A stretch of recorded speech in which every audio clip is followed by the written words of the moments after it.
Did the U.S. or Britain do something wrong that led to Islamic Revolution in Iran? Yeah, of course. They are responsible for... Okay, so both before Carter, like this is like such a big topic, right? So first of all, they helped dismantle Mossadegh's government, which was a lot more democratic than the Shah. So they participated. The United States, the CIA participated in helping, with a coup. You could go read all about that, right? So that was the closest thing at that time. Iran was coming to having, I don't know, a representative government. But the thing is that Mossadegh represent the monarch, and the CIA. The monarch was kicked out of Iran, and Mossadegh was the guy who was supposed to bring a more representative government and to nationalize, to get the oil, make sure that the Iranian people get a more ownership of their own oil rather than these British companies and stuff. But the reason why the CIA was very sensitive about Mossadegh is because he seemed to be, they thought that he's closer to the communists, and they wouldn't have that, so they came and toppled him. There are more examples during the Shah's time, closer to the revolution. The Carter administration removed support for the Shah, which is the monarch in Iran, the Pahlavi dynasty. In somewhat in support of the mullahs. At that time, it seemed,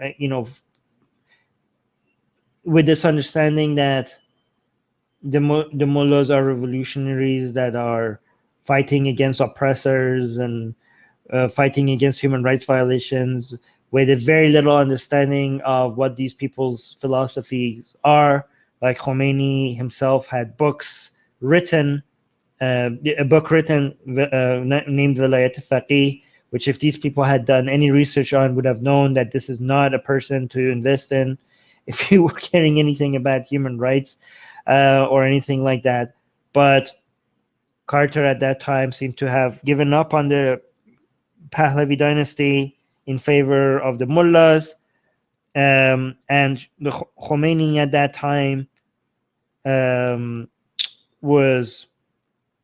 knew how to play the game in a way to make it seem like he's the Mandela of Iran, not talking about any of the ideas that he has written in his book, and acting like he's pro-democracy and pro-human rights.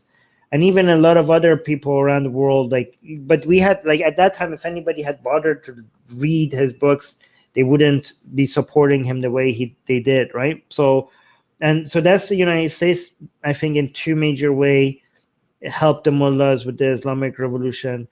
The way that I think a lot of people refer to the British when it comes to helping the mullahs with the Islamic Revolution in Iran was through the BBC.